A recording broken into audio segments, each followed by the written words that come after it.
Тиз, акель дефибриллятор. Тиз, акель, Тиз, акель. Тигр, дипломат, оратор. Тигр, дипломат. Қазақ еліне плюс бір диктатор. Қазақ еліне. Әй, не істейсің бас қатырып? Қазақ оянды, бірақ ұйқысы қанбапты. Қайдағын айтпаш, бізде айбат бәрі как ваши. Давай аман бол, не кашляй, мир хрупкий, тигр бумажный. Мне не рассказывай, как жить қыртпащи. Бізге өтірік қамшы. Шіріп бітті жүйем. Мен де пендемін, бірақ шыдам қалмады. Мүлдем жанталасқан күндер өтеді, күнім шүкір бір жағадан көрерім. Үміт етем, өмірім қалыпты жөнге жетер. Көріс бүгін, күн көріс ертең. Көшеде кезген өтер бір кезең. Аттан безген, күнделікті безбен. Қарыз асып кетті, батып кетті, қимыл еттім, неге жеттім, керемет дейтін. Бұл жекпе-жекте шеттен шетке тіршілікке тек ұмтыл дейді. Қайран басым, қарытпасын, жайраңдасын, қамықпасын, тарықпасын, шарықтасын, ғарықпасын, жолытпасын. Жал кетіп барады,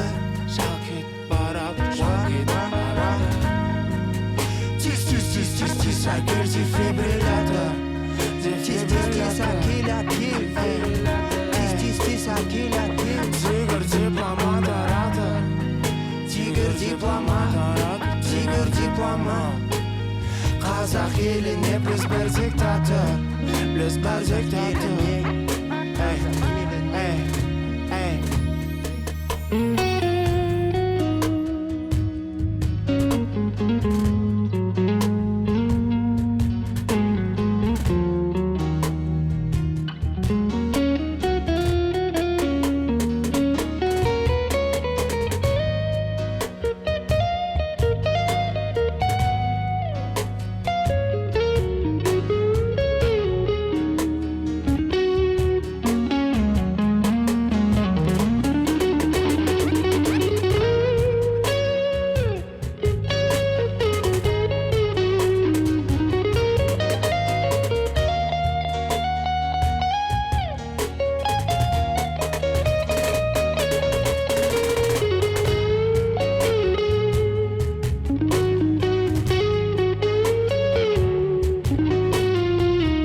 Қалсам есімде егер, кімге ағас, кімге дос. Қазақтың баласы әлі жыр адасып, снова на месте, где остаемся ограбленными.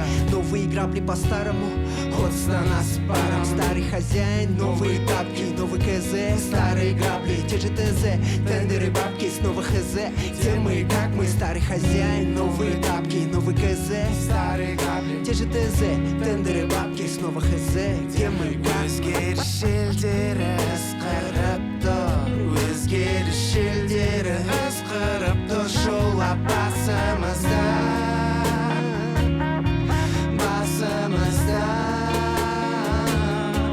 Айналып қайттымыз арзамын, жеткені осы ма бар шамамның. Неге ештеңе істемейді, неге ештеңе істемейді.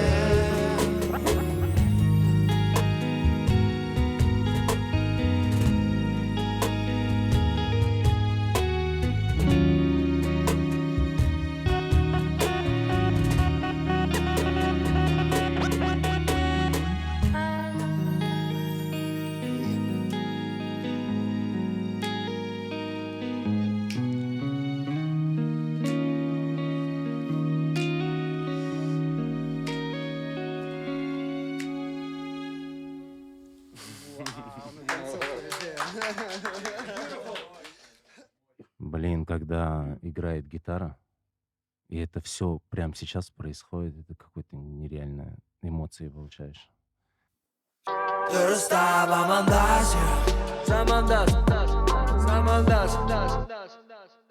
One, two, one, two, two, two. Ну что, мы начинаем, да? Let's go. Даймбол. Пора уже. Все, рады, что вы здесь. Мы Да, рады так тоже, же. что мы здесь. Так же. Вообще, как давно вы решили? Я знаю, что вы с 2009-го, да, занимаетесь Примерно музыкой. И Да. Даймбол с 2009-го уже существует? Как Нет, нет, нет. коллектив? Нет, Дайнбол с 2023 получается, года. 23-е. Да, Вот. да, да. Вы, получается, премьера была с тем самым клипом, да? «Казах Еліне плюс Да, бір». да. Вот это и есть, да, старт. А с 2009 мы знакомы, вот все втроем, где-то примерно с осени. Ну и тогда нас еще гораздо больше было. Было еще много ребят, нас там, не знаю, около 10 человек было. Wu-Tang Clan, да, был такой? Там По сути, целое да, да. творческое объединение, там нас человек 8-10 все время тусили на этих Это домашних студиях. Ну да, 2009 год — это то время, когда рэп достаточно хорошо начал набирать оборот, да, Да, подниматься именно. да. Он еще, ну, был Зарубеж. более так в андеграунде, но Подпольное такое, да. просто все, конечно, это эпоха вот интернет-баттлов и форумов. Тогда, да. Как вы друг с другом познакомились? Откуда вы все вышли? У нас есть общий знакомый Нурсултан, который нас всех познакомил в свое время по отдельности. А только вот Адельжан, он... ну, с ним мы уже, можно сказать, нас Нурсултан всех познакомил. Мы собрались, у нас тогда объединение было под названием «Мегаполис». И потом позже уже к нам и Адельжан тоже присоединился. Вот, Ну, как-то я так было. вот как бы вроде бы следил за рэпом и за алматинский рэп, но я никогда о вас вообще даже не слышал, не видел. И Да мы ничего не да. как мне выпускали. казалось, что я как бы шарю за ребят, которые underground. Ну, почему я только о вас узнал только в 23-м году, когда вышел клип? Да, мы ничего не выпускали. Мы писали, у нас Да. вот уже сколько мы работаем, в основном в стол для себя, там, такое, не было никаких особо. Ну, примерно, Ну можете да. представить, окей, давайте вернемся в 2009 год, да? Вот Да. какая у вас жизнь была? Вот это когда вы Да мы писали студенты тогда. Студент. Да. Студенты, свободного времени дофига, ты можешь там, кайфовать. И вот как раз мы все собрались по интересам. Все тоже рэп читали. Тогда прям был бум. Все, у кого был рот, читал рэп, понимаешь? Там настолько. Да.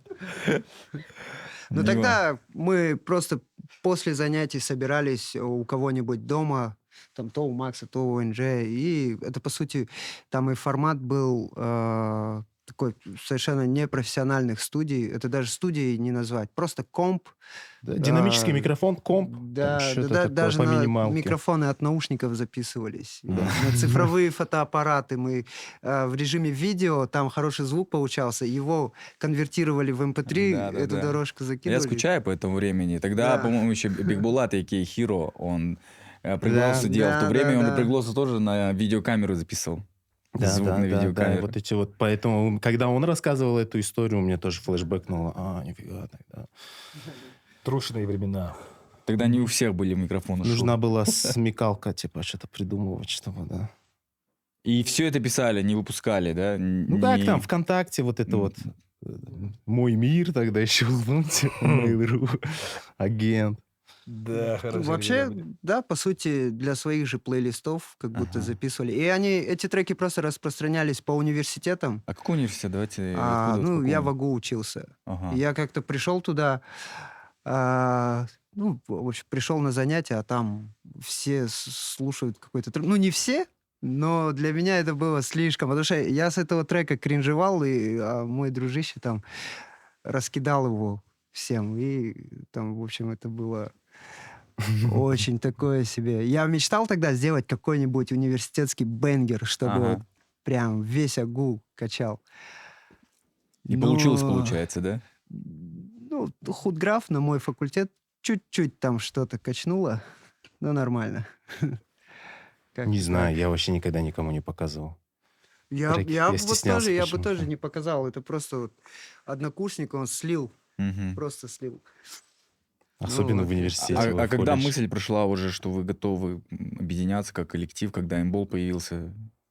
Это Слушай- все же, видишь, с годами шло, и Ага. оно все очень медленно как-то. Мы то приходили на студию, могли годами вообще отсутствовать там тоже. Там, я помню, было несколько лет, в которых я там просто тупо отсутствовал. Но это больше из-за моей работы было. Я там в корпоративный Бытовой мир момент. вот эту вот всю движуху ушел, и уже мне вообще было не до рэпа, не до какой-то музыки и так далее. Ну, опять же, возвращаешься всегда. Я помню, у меня было таких несколько перерывов, когда у меня дочка родилась.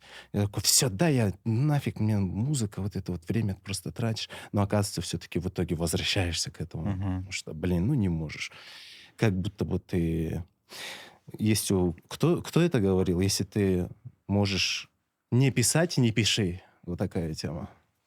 Да, тут- Это кто это? Тут Да. еще нужно отметить, что у пацанов это как бы не является, да, там, их основной профессией, да? Стил до сих пор, Да, да? по сей день. Мгм. Ребята все равно, каждый занимается еще отдельно там, Да, да? фулл-тайм работа есть. У всех фулл-тайм работа. Окей, Это вообще делает это все еще более интересно, знаешь? Да, Адлижан, у тебя фулл-тайм работа А какая? вот Альджан, вот Ну, по я музыке- вот чисто по музыке, Он в музыке строго в храбит. музыку где-то в 18 году перешел.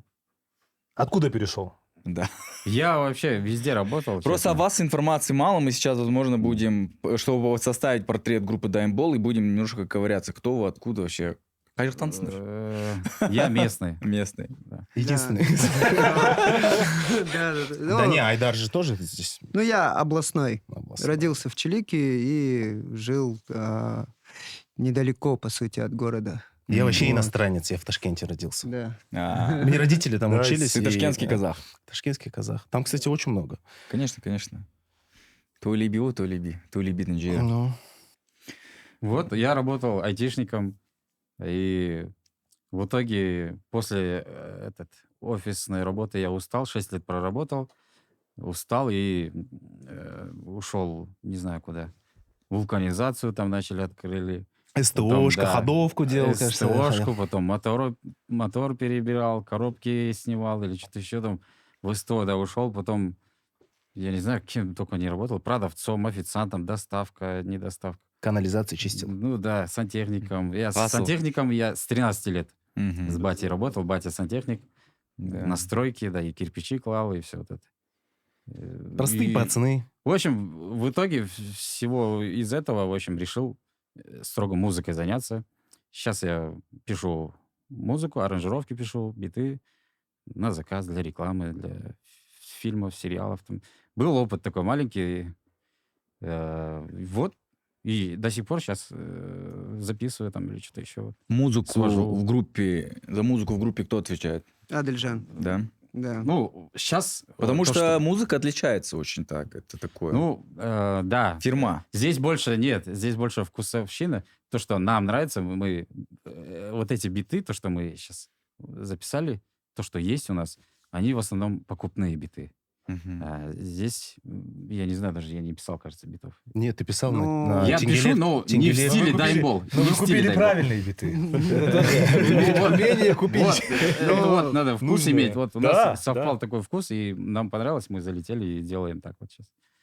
Окей, Вот. кто в группе за что отвечает? Давай Я так. Ты- за звук, за сведение, вот это, за все, вот это я отвечаю, да, Ага. за мастер, микс. Чтобы все хорошо звучало. Да, Ну и каждый просто себе текста пишет. Ага. сам себе, да. Да. Каждый себе пишет. Сам себе исполняет. Казах елін плюс бір. Вообще, как появилась эта песня? Как появилась идея?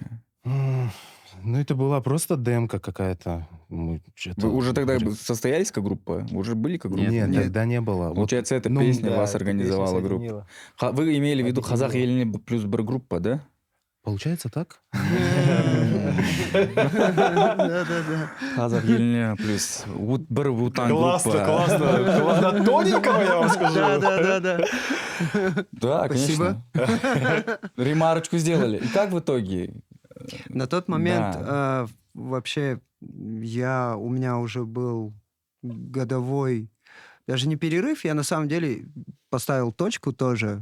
И за тот год в студии я всего там 3 или 4 раза был, и то мельком, просто мельком. И в конце года, это какой год был? Это же 22-й? 22-й, конец 22-го. Да, вот мне Нурлан позвонил и говорит, что ты залетай, я тут в студии. Ну и вот я думаю, ладно, окей, заеду. И, в общем, начали разгонять, да, у него уже что-то было. Мне очень понравилось то, что он начал делать. И так и появился этот трек. А потом и Адельжан присоединился, и мы до этого трека, когда выпускали другие песни, раньше мы в основном там такие, я не знаю, какими эти треки назвать. Ну, это песни о любви были. Их... Стандартные. Да, Лирика. стандартные. Не знаю, наверное, даже... Блин, ни туда, ни сюда. Ни Скучные. кальянный рэп, ни попса, ни что-то непонятно что. И там мы подписывались на тот момент еще Мэйли Мьюзик, запятая Айдар Иначе, потом Что-то, да, я Нурлан. там- И это слишком долго, слишком длинно, ну, нечитабельно.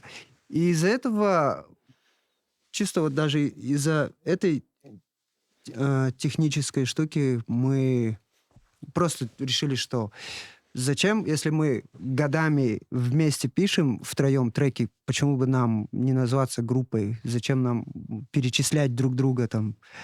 Вот. Так и решили Нет, ты объединиться в группу. расскажи, как появился трек «Казавельне». Как он И появился? почему Дайнбол вообще? Откуда пришло такое название? Тоже Короче, интересно. вопросов много. Да, вопросов много. Ждем Да. ответа. Ускоряйтесь. Ну, я могу сказать про Казавельне. Вот я со своей точки зрения, то, что рассказал, что у меня... Вот когда ты позвонил, когда Нурлан позвонил мне, у меня в голове было такое, он сказал, давай что-нибудь позаписываем. Я даже успел ему сказать, что, слушай, мне уже это неинтересно. Я могу просто приехать, поддержать тебя. И потом подумал, что мне стоит, ладно, там, запишусь, да и запишусь. Просто поддержу его. Вот. Но когда я уже приехал, и мы стали вот записывать, и он показал демо, которое уже было на тот момент, тогда уже, да, вот Припев был? появилась. Припев, Припев, это вот мы уже вместе сидели Форма такие... была. Да, вот это Форма вот. Там была, шанкет-паратор было, и потом дальше что-то там... Ну, там оно жестче, прям кажется, сразу было. пришло, и все, оно так и... Первая версия, кажется, жесткая какая-то была, да? Какая-то? Нет, Да нет. что-то я не помню. Без такого. тебя в шоколаде там что-то было, наоборот. Да Наоборот, не- оно мягче было, на что-то самом там деле. было, Да, я мягче. помню. Да. Нет, и вот шалки это аппаратора, как вы? Тис, вот этот прикол, вот расскажи, как вы... А как он появился, я даже я не тоже помню. Вот не это же уже забыл, что- было. Я просто, ну, добавилось из-за того, что я приехал, добавилась там Тис-тис-тис. концовка. Концовка добавилась, да. Хазах, тебе- ель, не плюс бер, и слово диктатор прям просто уже в рифму. Напросилось. И чувства были такие, что далее, когда я уже писал свой куплет, вторая часть куплета, которая на русском языке написана, она была написана после январских событий в начале 22 года. Ты ее сам написал просто в начале, да? Она просто была... Как то есть стих. после... Это как просто рефлексия была после вот январских событий, когда объявили «Жаңа Казахстан». Мгм. И там и родились эти Старый строчки, хозяин, что, новые да, тапки, да. что ничего не меняется, мы просто Ну, переобулись. по И, идее, то есть- весь сам этот трек — это рефлексия. И, в общем, когда я писал свой куплет, я его не писал, по сути, а просто собирал. Он уже Собиралась был. мысли, и- которые уже были записаны Да, до и этого. поэтому у меня отношение к этому треку такое, что я его даже не сочинял, то есть именно мои моменте. строки. Я их просто собрал как бы. В общем, это жизнь написала, это не я. Ну, извини, а получается то, что ты говоришь, Нурлан позвонил тебе, и ты говоришь, типа, я уже завязал, типа, ты уже хотел поставить точку. Да. А почему? Ты все уже хотел заняться как бы профессией? Вообще все как-то сошлось Интерьером. в январе 22 года, когда просто все и внутри, и внешне поделилось на до и после. И я еще пытался в январе как-то все равно... Были даже летом, я, по-моему, пытался там love song какой-то записать, но все равно уже что-то оборвалось. Вот и все. А почему потом все это назад склеилось? По-моему, как раз-таки этот трек, он, может быть, какой-то терапией явился, что Мгм. там это и проработалось, может, Мгм. я не знаю. Как-то так. Нурлан, Вот. получается, черновик в любом случае он исходил из тебя, да? Да, кажется. У тебя насколько я как помню. демо-версия, какая она была в самом начале? Декодинг, давайте сделаем трек. Ну, была вот эта вот куплетная часть, потом была написана припев, который был в конце «Өзгер желдер ысқырып». Вот это вот то, что у нас в голове шумят ветры перемен, то, что мы хотим. Это как раз тогда мы ощутили вот эту вот свободу после январских. Было же тоже какой-то период. И потом Ну, что-то добавлялось, что-то убиралось, какая-то редактура, она все равно была, но она была чисто для того, чтобы это было композиционно правильно, какие-то, может быть, рифмы были плохие там или еще что-нибудь. Но в целом оно все-таки осталось. Плюс еще есть же такая фигня, что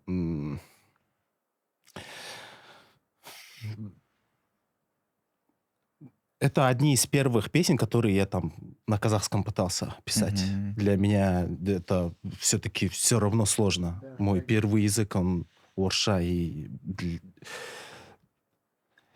На тот момент я прямо осознавал, вот эта вот трансформация происходила, то, что, блин, хочется на своем писать, хочется там, потому что очень многослойно накидать. И вообще уже, мне кажется, пора Мгм. в это переходить. ну, я Потому что помню, твою самость, она только оно передаст. Да, я помню, это тоже повлияло, то, что именно казахша у него было написано, и плюс не то чтобы в несвойственном стиле, но совершенно другое было. Не то, что мы записывали до этого, а, хотя там в том же 19-м году мы тоже рефлексировали, тоже у нас был трек под названием Да-да. «Сейчас». В 2019 году, когда А, сменилась власть и пришел Да, новый президент. да. Посыл того трека был в надежде на то, что... ну, в общем, посыл был в том, что нам хочется верить, что сейчас можно все изменить в лучшую сторону. Ну, это на тот момент. Мгм. И вот твой куплет, это же, по сути, тоже уже давно написанный куплет. Он его... ты его тоже просто доработал, по сути, Можно да? или нет, да? Я. Я всегда в самом конце записываюсь и пишу текст.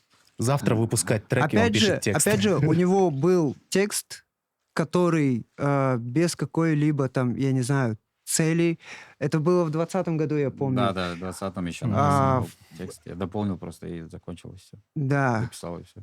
То есть, ну, не знаю, я ловлю такие параллели, что материал для этого трека, он уже просто...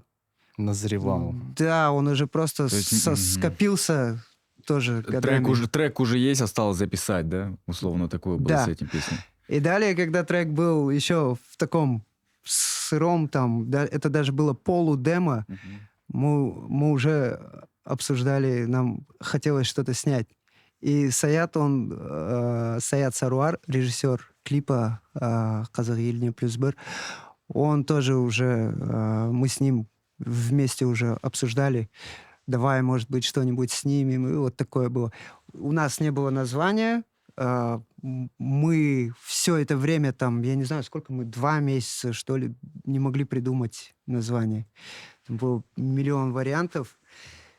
И название группы, оно появилось с трека, то есть сначала появился трек «Даймбол», Окей. демка, а потом я просто подумал, почему бы не для названия трека я захотел просто совместить «Даймбол», слитно написать. Следующий шаг, бол надо написать как мяч, что вот эта игра, это главная игра по жизни под названием «Будь готов ко всему». Вот. И тут дальше я уже подумал, это же обалденный репрезент для группы и название для группы. Ну, так и просто появилось. Там еще очень важно, если ты в Google заходишь, забиваешь Дайнбол, Да, не вылезает это всякая херня. Да-да-да. Там выходит то, что ты ищешь. Главное написать правильно. Да. Многие путают, кстати, вот это вот day in ball. Да, Д9, кстати, любит исправлять. Задолбал. Да, Дейнбол.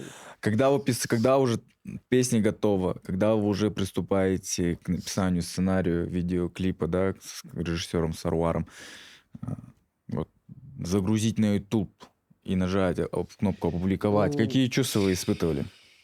Ну, Ну, мне кажется, у Как- всех здесь какие по-разному чувства? были ощущения и чувства. У меня была тревога немного. Мгм. У меня жена очень сильно переживала. Она за неделю мне сказала: вы зря это делаете. Мгм. Вот ты дурак, потому что у тебя есть дети, и ты знаешь то, что может с тобой произойти. И кажется, ты безответственно относишься, короче, Мгм. к своей жизни, к нам. То есть, Блин, ну это было действительно немножко не по себе. Но когда уже опубликовано, вот это вот мы, кстати, часто обсуждаем, то, что ты уже на эту работу смотришь другими глазами. Ты уже... Потому что этот клип, он еще монтировался целый год. Мгм. Там было их миллион вариантов. что-то доснималось, Что-то да. доснималось, что-то там очень много работы было проведено с ним. И уже как будто к концу, когда время уже опубликовывать, у тебя уже никаких там эмоций, моральных этих не осталось. Но когда он уже опубликовался, мы уже все, ну, окей. Ну, у Вот меня вот, этот... когда перед публикацией я вот загружал видео, да, он забивал загружал. субтитры все по строчкам, где кто что. Это все вот этого. И у меня тогда уже начало волнение начинаться, и я уже начал чувствовать этот трек, и клип мне вообще жестко сложно было, я чуть ли не заплакал там, блин. Сидел Да, один, да. забивал субтитры, и, блин, Да. грустно было мне, честно. Я перед этим же тебе отправлял этот клип курьером. У меня тоже... Я очень устал от ожидания этого клипа, когда он добьется, когда доделается. И для меня он как-то очень проблемным был. То есть там поехать, что-то доснять, вроде окей, все в порядке, но у меня что-то и происходит. И уже такое суеверие пошло, что мы это напрасно делаем, и знаки мне посылаются, что остановись, остановись. Мгм. И даже вот просто финальный штрих отправить флешку с финальным клипом Адельжану, даже там, помнишь, какие-то проблемы были с курьерами, они что-то отменялись, какие-то пробки, кругом аварии, там я уже думал, Клип землетрясение. делался год. Просто. Клип делался год, и из-за этого у нас уже... Почему он делался так долго? И чья это вообще идея, чей сценарий? Я думаю, во-первых, полное отсутствие бюджета, Мгм. ну, то есть технические и такие внешние сложности. Вот. Плюс, ну, каждому нужно было работать и так далее. И у нас первая съемочная как бы, смена, она была, если не ошибаюсь, 26 февраля. Нам повезло со снегом, с холодом, а дальше зима уже закончилась. И поэтому 26 тоже, февраля какого года, получается? 23-го. 23-го 23-го, года, уже да. через год, да, после событий, получается? Да. Да, через год. Мгм. Мы, когда обсуждали клипы, готовились, это тоже как бы было... Весь город перекрывают, там Кайталанбасын снимают, Мгм. Да. и у них там вот такие бюджеты и так далее, и они меня флешбэчат этими взрывами, этими... Блин. И... А мы снимали противоположные вещи. Это тоже влияло на то, что... Ну, я не знаю, может, я предвзят, я не смотрел этот фильм, но я тогда думал, что, блин, Я посмотрел. вот что снимают, а мы, кажется, совсем противоположное снимаем. И тоже это, конечно, всю дорогу были какие-то, не то чтобы сомнения, но такие самокопания, как бы. Хорошо, а теперь такой вопрос. Вот когда вы уже написали этот трек, загрузили, вы с этой темы, это искреннее было пожелание выпустить трек, первый клип с этой песни? Или же это вы понимали, что... Или вы хотели, возможно, сманипулировать и понимали, что с этим клипом, с композитором мы привлечем для себя внимание, аудиторию? 100% было искренне, но это совпало. И мы реально Нам выглядели, как наоборот, будто было... это... Как будто мы залетели вот так с ноги просто в индустрию. Вау, мы здесь. Ну, но Я у нас не помню- было этой цели. Я помню ключевые моменты. Последующие треки, которые вышли сразу после публикации клипа на трек «Казах Еліне».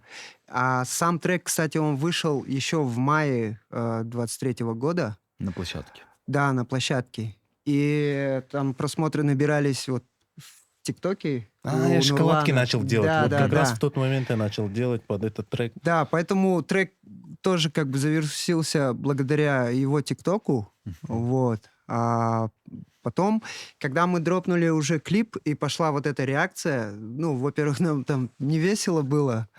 Какая реакция во- была изначально у зрителей, когда У зрителей? первая реакция, первые месяцы, первые Ну, недели, не первые только часы? зрителей еще. Она, да. ну, вообще... Вас мы- поддержали, да? Да. Она В была основном, сразу да. позитивная, и именно, не знаю, ну, мы очень обрадовались, что правильно донесли. Потому что, не знаю, иногда я пересматривал там какой-нибудь драфт клипа, ну, набросок. Тогда я думал, там, архивные кадры 86-го года. Может быть, кто-то неправильно это поймет, что как мы посмели вообще здесь это показывать.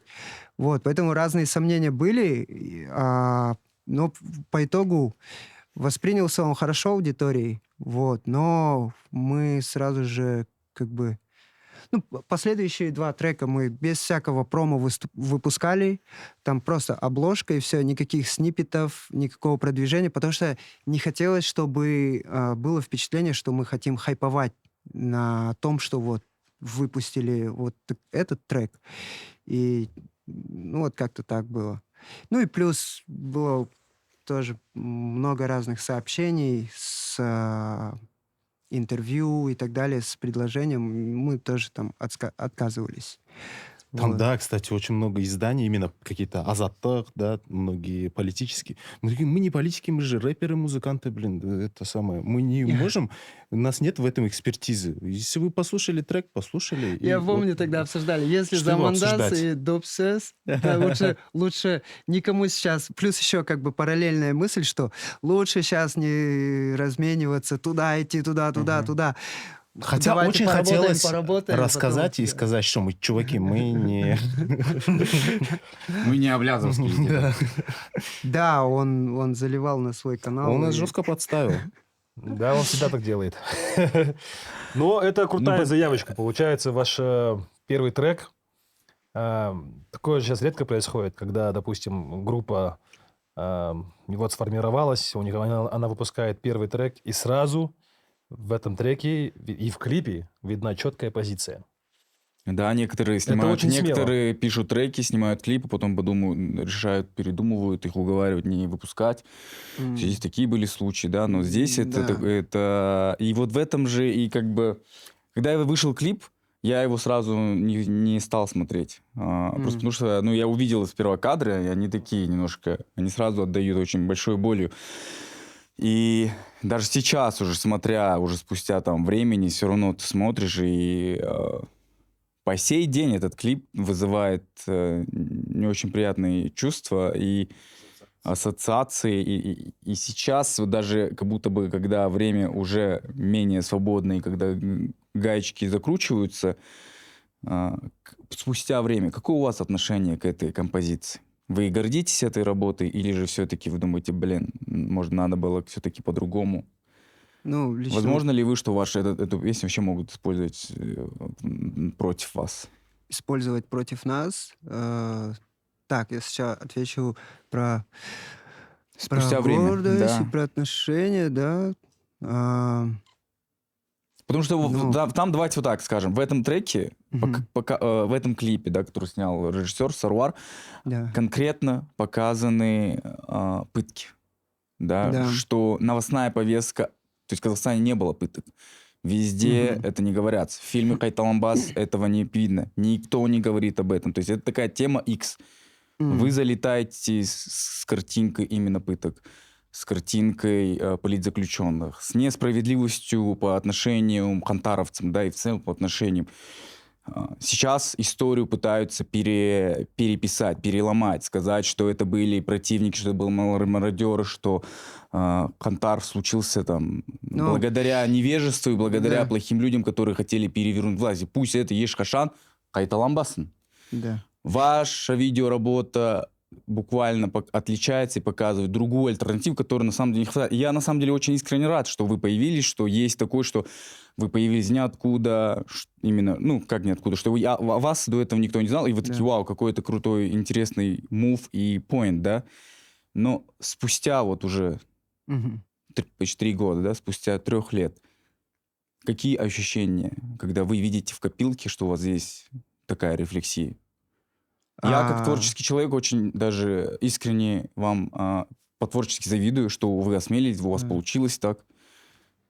Не у всех Мгм. получается. У нас не получилось, а у вас получилось. У вас есть в портфолио, как команде, эта работа. У режиссера Саруара, у вас как рэп-группы. Да. По поводу гордости как раз-таки вот по отношению к Саяту, вот с Саятом очень горжусь. Да, насчет этой работы. Насчет того, что это тема X, ну, я думаю, я очень надеюсь, что спустя время, и, надеюсь, недолгое, все-таки будет и расследование, и дана оценка, скажем так, хотя бы, как было в случае с Жельтухсаном, с событиями декабря 86 года. То есть там тоже первые годы это были мародеры, это были вообще Тунеядцы, алкаши. фашисты и националисты. Это было Мгм. проявлением национализма Мгм. казахского. То есть, ну, это тоже была такая оценка. Декабрьские события. Декабрьские Мгм. события, да, 86-го. И, ну, я не знаю, мне сразу, опять же, да, приходит... Кстати, вот и в клипе тоже самый такой пик боли, пересматривать его очень больно. Я, наверное, последний раз где-то, не знаю, около месяца назад пересматривал, я его не досмотрел. И я часто останавливаюсь на моменте именно архивных кадров. Потому что, во-первых, там и слова «Айнал кайттыма зар заман», то есть Мгм. вернулось то же самое, и кадры, и просто на будущее тоже задумываешься, неужели там условно и наши дети опять испытают такой же шок, такое же. То есть в 86 году не было сразу проведено расследование, не была прозрачность, потом в итоге там пришлось реабилитировать людей спустя там долгие годы, когда уже Советский Союз по факту развалился. Если я не ошибаюсь, только в 94 году Горбачев извинился, когда он был здесь, Шаханов его как бы принудил, да, Мухтар Шаханов, Атамс. Вот. И не знаю, я считаю, что если бы сразу по итогам событий тех в 86 году было бы проведено честное там, расследование, честная оценка была дана, то были бы извлечены и уроки, и риска, что, по сути, в январе это повторилось бы чуть ли не один в один, что мирные протесты скатились потом в такие вот кровопролитные столкновения. А, И поэтому, если и сегодня так с январскими событиями, это мое личное мнение, что не ведется расследование, нет прозрачности у населения, нет. То есть мы не извлекаем урок, и мы под риском, что это снова повторится через какое-то время. Здесь вот про клип ты говоришь, гордитесь ли вы этой работой, да? Здесь больше не гордость, а как бы Да, это факт, какие просто мы чувства испытываете? зафиксировали факт Скорбь, и наверное. передали Да. сейчас то, что вот, то время какое было, мы вот такие сделали. Я здесь не знаю, как здесь реагировать. Зафиксировать, сохранить это время, попасть в нерв времени. Ну или Здесь даже... Или нечем гордиться, даже... кажется. Да. Не, мы гордимся то, что есть такая работа, что мы по творчеству гордимся, то, что у вас получилось. Мы пытались, думали, но у вас получилось, понимаете? И у вас, у вашей команды идея клипа ваша или режиссера Саруара? Здесь А, ну, команда... мы вместе разгоняли все, но если мы что-то, из нас предлагал что-то там, не знаю, в общем, одну и ту же мысль, если выражали там мы и Саят, то у Саята это, конечно, просто детально проработано, продумано. У него сразу композиция готова, вся мизансцена и так далее. То есть мы там максимум могли просто как... Идея с гробом, идея с пытками. Нет, там еще Аян был, марокканский. Ну, также, да, конечно, да, и художник-постановщик, и оператор-постановщик. Ну, все ребята Да. тоже свое внесли. Вы говорите, бюджета у вас грим. не было, все было за идею, получается, все ребята. Ну, Да? да, здесь Да. больше... Большая командная работа. Да, да. Реально, там За очень идею, много да? было нас народу. Мы поехали Нет. целым автобусом туда. Даже сам клип, видно, что это очень качественно. Все продумано до мелочей. Начало клипа, как вот гитара и играет на ней Омоновец, камон, шедевр. Это мизансцена, это Саят идея, да, что он Вау. такой... он Можно говорит, тогда на пару слов пригласить Саят, если не против? Да, ты можешь... Йоу, let's go. Ну, Go сюда, давай, Рома, пойдем про сюда. тебя говорим. Да, здесь у нас на бэкстейдже Саят, Саруар, а.к.а. Режиссер клипа, который мы сейчас обсуждаем. Я бы посоветовал бы нашим зрителям бы прерваться, возможно, на паузу И и посмотреть видеоклип. Да, мы оставим ссылку этого трека. И теперь вернуться на наш Замандас подкаст и послушаем режиссера. Да. Вообще, как у тебя... Как вообще идея и мысль была? Идея, вот эта мизансцена с первого начала, опенинг вот этот, Омоновец играет на гитаре. Вообще, я помню, мы были на студии с Геной, с Нурланом. Вот, и разгоняли какие-то идеи, там пришли, сначала были какие-то образы, просто вот этот чувак, которого куда-то тащат, там типы, которые кого-то закапывают и так далее. Вот, мы их все что-то собирали, я делал для себя какие-то зарисовочки. А с ОМОНовцем это, уже дома. Сам в одного я делал раскадровки, они, кстати, где-то сохранились. Кайфные раскадровки. Гениальные. Гениальные раскадровки, но у нас прям все четко получилось по зарисовочкам. А когда ты послушал композицию, что у тебя, какие чувства были? Когда вот Не, ребята я- пришли с треком, да. Я как- перебью. Изначально ты же хотел снять клип на другой трек. Да, мы вообще Нурлан, готовили да. на сольный Это трек вообще другой трек нурлановский. был, да. Мгм. Вот. И плавно перешли на Казахельный плюс бар. Да, тогда вот же как раз ребята записали уже «Казах Еліне», и мы такие, а давайте лучше на него, типа, потому что какие-то вещи мы забрали из той идеи, да, там была совсем другая концепция, но какие-то образы мы оттуда все-таки забрали в этот клип. Мгм. Да. Ну аж не, что было, вот когда ты первый раз когда послушал? послушал, да? Ты такой, окей, это бомба, это надо записывать, это надо снимать клип, или что? Или это надо забыть, Я первый выкинуть раз и никогда никому не послушал показывать? демку без Айдара куплета. Там был чисто Ген Саадик. И тогда вайб был, он такой больше... он был полегче как будто бы. Трек был полегче. И мы хотели сделать что-то больше стебное. Ну, то есть не то чтобы стебное, но такое, типа, с приколом, так скажем, да? Как бы снимать о серьезных вещах, но с приколом. Там, типа, тащит куда-то чувака, а он там Он читает рэп. Ты Да. вдохновлялся клипом группы Касты, где вот у них тоже немножко Вот, похоже? и- Кстати, по выходи. ходу дела, да. Ну, то есть уже когда мы уже готовились к съемке, Ага. на тот момент еще, когда мы разрабатывали идею, я про этот клип... Я его, наверное, видел, но я даже не думал о нем. А потом, когда мы уже готовились к съемке, нужно было искать какие-то референсы там для образов, там, грима и так далее. Я шерстил интернет, вот, пересмотрел клип этот про пытки, да, был? Да. Вот, оттуда, да, мы повзаимствовали, наверное, образы, ну, вот эти типы босиком, как бы в одних штанах. Вот.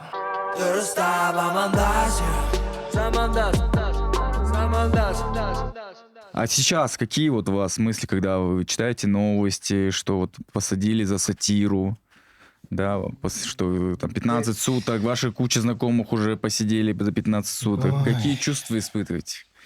Это ужасно. Ну, как будто 15 суток не так страшно. Но в любом, Можно и посидеть.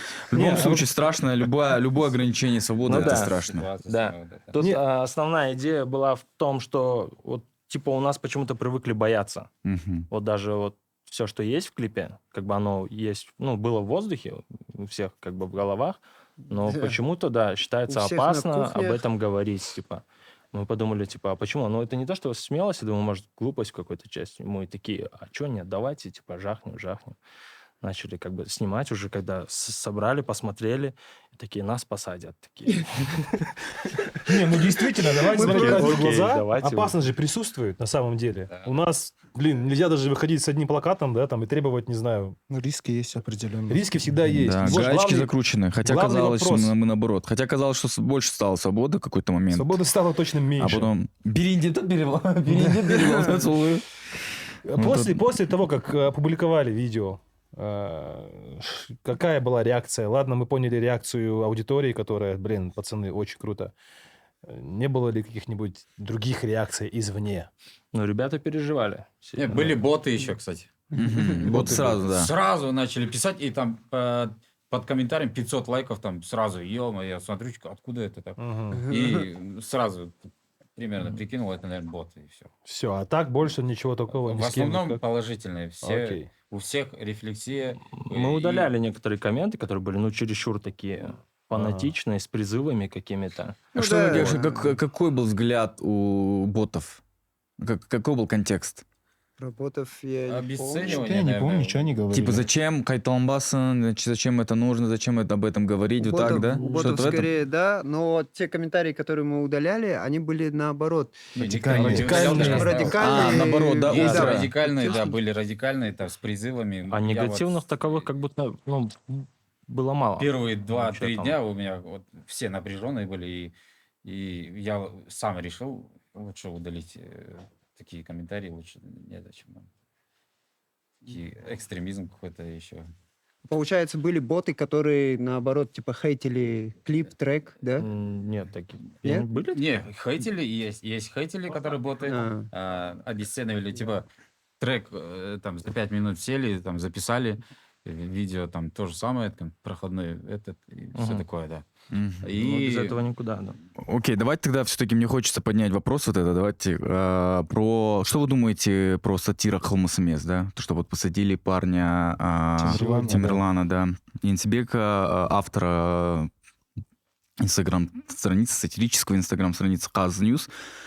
Ему светит, ну, условно, ему сейчас светит статья за разжигание межнациональной розни. Вот когда такие новости происходят, что у вас, какие мысли, что вы думаете по этому поводу? Ну, лично у меня неприятные и мысли и ощущения. Это точно. Потому что, не знаю, допустим, окей, давайте допустим, что это не сатира, а это действительно преступление, которое маскируется под сатиру, да? Есть же такое тоже мнение в сети. А все равно, почему у нас исправительная система, она какая-то неисправительная, даже в этом случае, если бы это так было, а она просто репрессивная. То есть нас не хотят исправить человека, не хотят перевоспитать, а я не знаю, ну, те же и пытки, и, в общем, Карательная система у нас Да. очень. да, в любом случае так. А теперь, ну, что касается там моего личного мнения, я считаю, что это очень плохо. Я считаю, что это репрессии, да. Вот. И не знаю, какие там у них подлинные мотивы и так далее, но это нехорошо.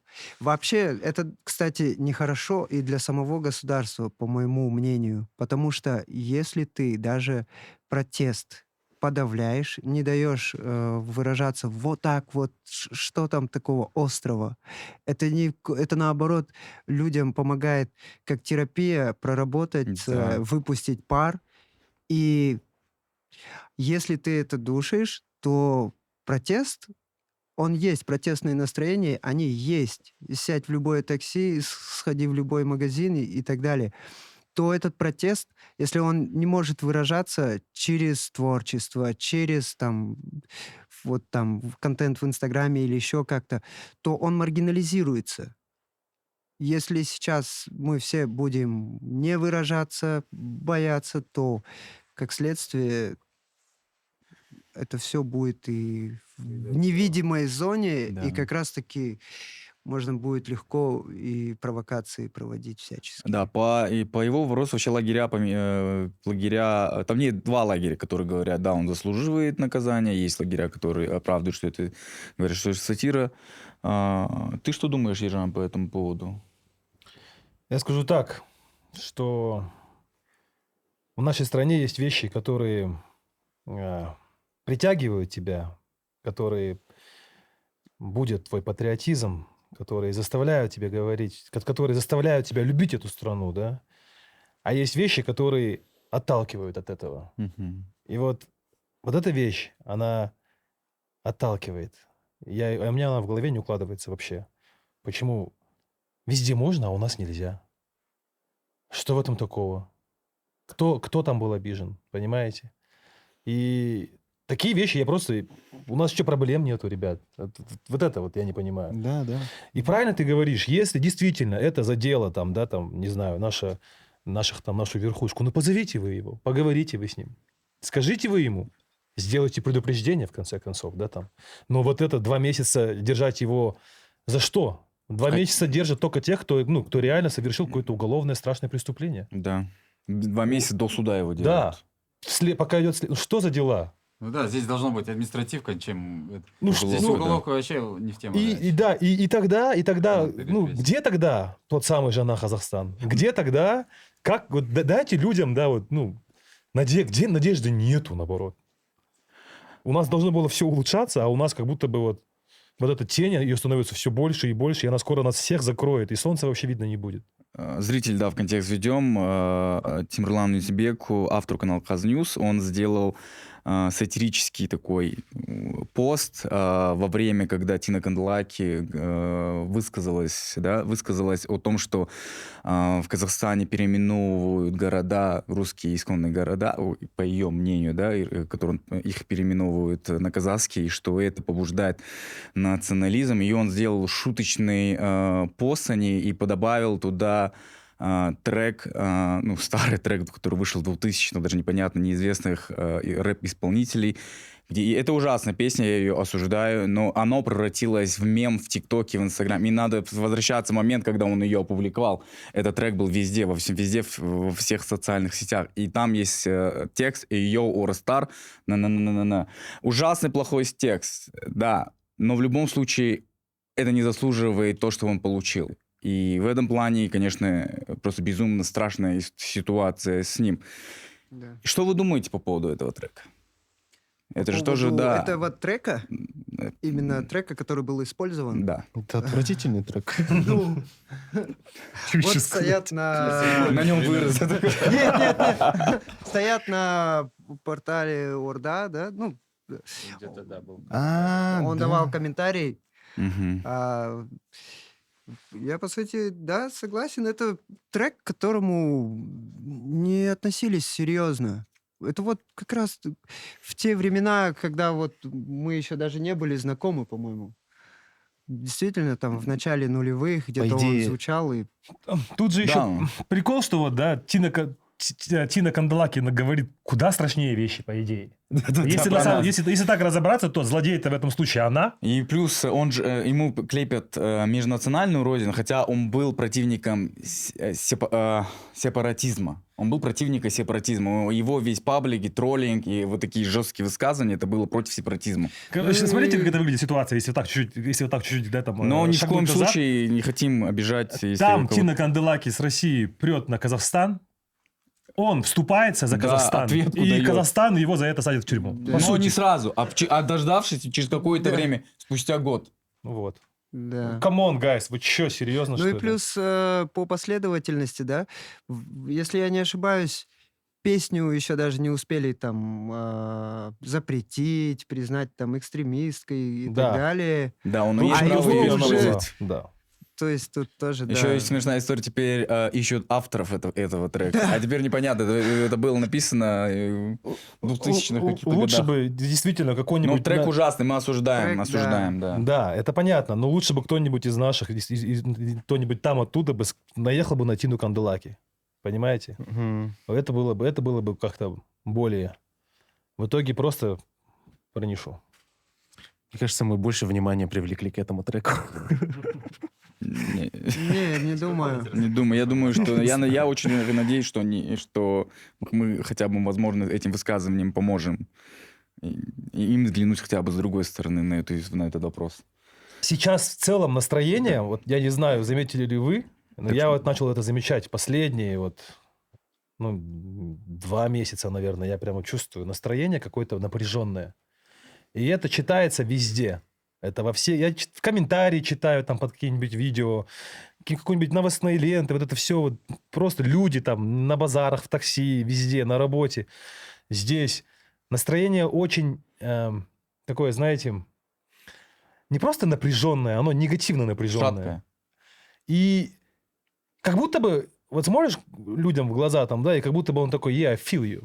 Типа, you feel me, I feel you, yeah. И вот дальше вот это везде я сейчас чувствую. И как будто бы вместо того, чтобы тоже прочувствовать настроение своего народа, как будто бы делается все наоборот. Хорошие новости, когда вы последний раз слышали? Что вот вы проснулись и в интернете такое было? Вау, вот это классная новость. На самом Поднимем деле, вам настроение. хороших новостей всегда много, просто мы заостряем внимание на негативе. Вот то, что ты говоришь, что вот в последнее время все напряженные ходят. Просто когда у тебя впереди неизвестность, туманное будущее, конечно, ты будешь напряженным.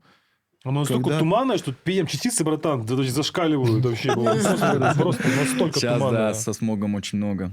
Ну, Так. Как бы, это неужели только я чувствую это? Все это чувствуют. все Да, это и- ощущают. Это вот, не знаю, вот я прям вот, знаете, уже... Ну, мне не нравится, что я чувствую вот это вот все. Мне кажется, это даже началось с ковида, когда вот тоже это был как переход на до и после. Как будто до ковида были какие-то прекрасные светлые времена, а потом началась тревожность вот это вот. У меня, например, точно я ощущаю это со времени ковида, когда ты не знаешь, что с тобой будет, а дальше там начинается война, а сейчас вообще что непонятно, что Сейчас происходит в мире. экономически нестабильная ситуация, хотя она всегда была, но сейчас вопрос НДС стоит, поднятие бензина, вообще. доллар. Конечно, какое у тебя Про ваш настроение трек, будет хорошее, тенге. если у тебя НДС повышается на там, сколько? Не, ну вот смотрите, ну, это совсем... очень, да, Извините, жёстко. да, я сейчас скажу, пока идет, у меня редко так идет. Давайте Возможно, это воспользуемся. сейчас я скажу, и все, наверное, потом я буду просто сидеть.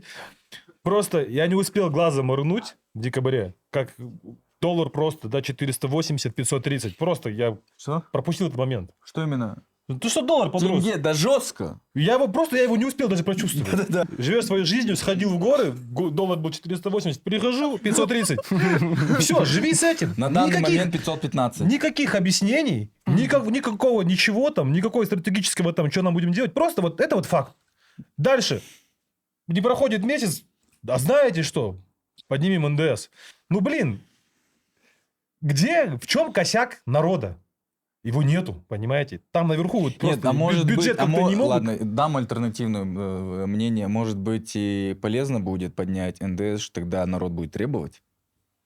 Не Нужно, знаю, чтобы он мы требовал. АЭС отдали, мы не требовали. Доллар поднялся, мы не требовали. Что- НДС поднялся, мы не требуем. Вот эти наши комментарии никто не читает нигде, понимаете?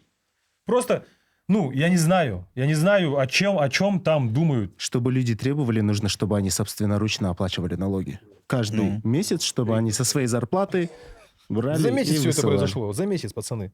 И это только начало года. Это, капец, я к тому, что,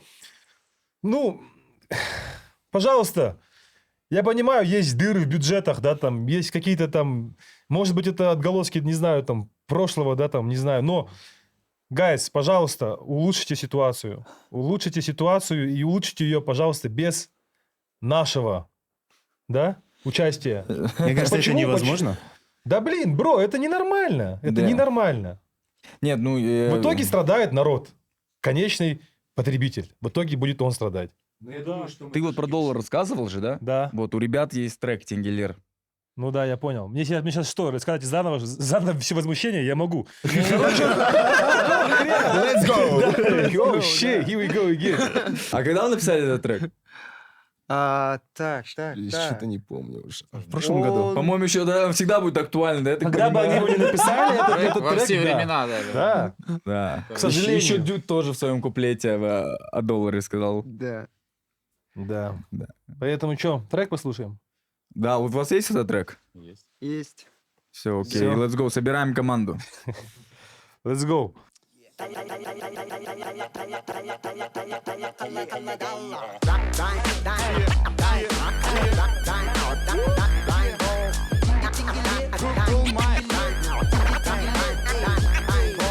Теңге-теңгелер көп болмайды, lose your mind. Қалтаң толса баксыге жоқ болмаймын. Теңге-теңгелер көп болмайды, lose your mind. Қалтаң толса баксыге жоқ болмаймын. Инфляция, стагфляция, девальвация. Бар болса да теңге жоқ сияқты. Қалтадағы теңгенің сәні мәні дәмі мүлдем ойнамай қалған сияқты. Пара қора лизательство қыстырылған бір боқ сияқты. Бөлінген ақшаны алыпты, қалтаға басып алып іржі. Никак бітпейді, көзімді жұмсам да көрем сені. Еседі арманның қоңыр желі, амалын табу теңгенің ізін. Никак жетпейді, көзімді жұмсам да көрем сені. Еседі арманның қоңыр желі, амалын табу теңгенің ізін. Түнде де міндетім деңгейлер көбейтуде кімде не десе де естімеймін несіне істерім тек арасында дабыл. Бірақ лайфстайл сабыр біз тек fake it till you make it демей шапты шаңды қағып. Миымда менің make money, қалтамда экономия. Make it or break it, бәкеңді қойш. Бізде тек таза еңбек пен таза күш. Теңгелер көп болмайды, lose your mind. Қалтаң толса баксыге жоқ болмаймын. Теңгелер көп болмайды, lose your mind. Қалтаң толса баксыге жоқ болмаймын. Теңгелер көп болмайды, lose your mind. Қалтаң толса баксыге жоқ болмаймын. Теңгелер көп болмайды, lose your mind. Қалтаң толса баксыге жоқ болмаймын. Деньги любят счет, деньги любят мой счет. Получаем и шлем, еще. Деньги любят счет, деньги любят мой счет. Получаем и шлем, еще. Держи шире чек. Каждый ты чест, ты мне не лечи. Харди или чел, делаю погорячее. Күнде хасл, я нащупываю точку G. Кладу кирпичи, варю капучино. Все, что нужно получить, считай, получил. Вывозы, что вывозить, это мелочи. Нам нужен куш, нужно больше деньги. Чем мои бабки пахнут, то-то мы поэтому дай туркал там. Поймал или попал, чем мои бабки пахнут, Джайма или бабам, пока деньги упали, деньги упал. Пока деньги упали, деньги упал. Пока деньги упали, деньги упал. Пока деньги упали, деньги упал.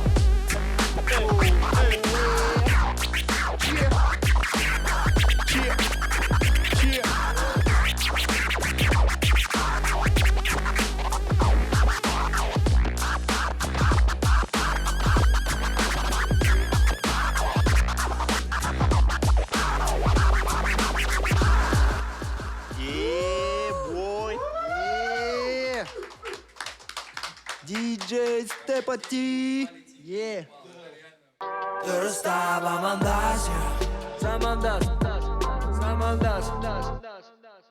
Мы тоже кипишуем раньше времени. Это какая-то, скорее всего, политтехнология. Они закидывают и говорят, вот будет 20%. А вся ошибка в том, что мы не сейчас все кипишуем. начинают возмущаться, кипишевать. Да, и ну они пока- начинают, я не- они смотрят. Да, ага, что по там моей будет. теории, что в этом году точно не поднимут НДС. Ну, поднимут в Возможно, и не следующем, поднимут. хорошо, 20. Они могут в следующем году там и то не на 20 поднять, а с 16 сказать. Ну все, ребята, вот мы... Потом да, это же пришли к противоречит же консенсусу. их же логике же. Это же обратно же по черной кассе будут все двигаться, по черными зарплатами и зарплаты в конвертах. Это И нал последствия обратно. они должны очень хорошо просчитать. Там будут... Я вот, например, тоже занимаюсь предпринимательством. Я бы не представляю себе. Они снизят там порог, да, по ИП, они увеличат НДС, и мне будет сложно. Да, у тебя Тоже кофейня. 100%. Да. У тебя кофейня, лоу-ки кофейня. Расскажи про свою деятельность. Да, это тоже очень интересно. Ну, Ты у нас хотел семейный... сбавить градус, хорошо. Ну, у нас Расскажи про семейный шоколад, бизнес. давайте успокоимся все Да, вместе. да. Давайте о приятном. Давайте, кстати. Да, let's Давай, go, let's go! Бәрі жақсы болады! Немножко сахара, Если и все, кушать настроение шоколад, нормально то сейчас можно будет. настроение себе поднять. Да. Даже с такими плохими новостями. Ну, хайда тема, что деваться. Другой страны у нас нету, ребята. Другого государства нету. Давайте одну сейчас какую-то заедим. Гостиница «Казахстан». Давай темную и молочную вытащим, чтобы... Блин, это, кстати, очень болезненный вопрос. Для меня это... Да я у тяжело. тебя недавно Последний видел, раз ты мы- недавно писал же, говорил, что поднялись цены. Да. Да? Конечно, везде. Ну, мы и то на 100 тенге поднялись, и то... И такие, блин, сори, ребята, сори. Да, вообще, как ты пришел к этому бизнесу? Как ты давно Я этим тебе занимаешься? корону отдам. Ой, блин, это... Это семейный бизнес, да? Долгий, тяжелый такой, да. Это семейный бизнес у нас. Мгм. Ну и то бизнес это такой микро. Где шоколад и хор, да? Да. Жестко. Сахар, пацаны, сахар. Я, пожалуй... Ну, давай. Сложно отказаться. Сахар я люблю. Расскажи, пожалуйста. Мы с женой с 2017 года начали вместе работать. Она работала в офисе, я работал в офисе. Потом мне уже надоело, и там тоже отдельная история, целый катарсис произошел. Я уволился, я здесь двигался, таксовал и мечтал открыть кофейню. А я в тот момент, мы что-то... Тогда еще она у меня... Мы еще не женаты были, просто общались. Я говорю, что, слушай, ты шоколадки делаешь, нифига себе, это так классно, это такой красивый бизнес, хоть давай вместе что-нибудь сделаем. И вот под Новый год мы начали собирать, делали плитки, собирать там шоколадные боксы, продавать их. И все, оно дальше поехало. Через год где-то мы открыли, вот на Фурманова, Кабанбай-Батыра, напротив Лейта у нас была кофейня. Ну, такая, to go. Самая первая. Ну, потому что кофе, шоколад, оно все же очень близкое по духу. И вот с того времени, это получается с 18-го года, мы там первую вот эту вот Фурманова проработали полгода, закрылись, потом на Аблайхана переехали возле столички. Через годик в 2020 году мы на Зинькова открыли, которая сейчас переехала. И вот в этом году, вот в ноябре, в прошлом году, получается, открыли на Шевченко последнюю вот эту вот. Брат, это очень вкусно. Поэтому шоколадки это...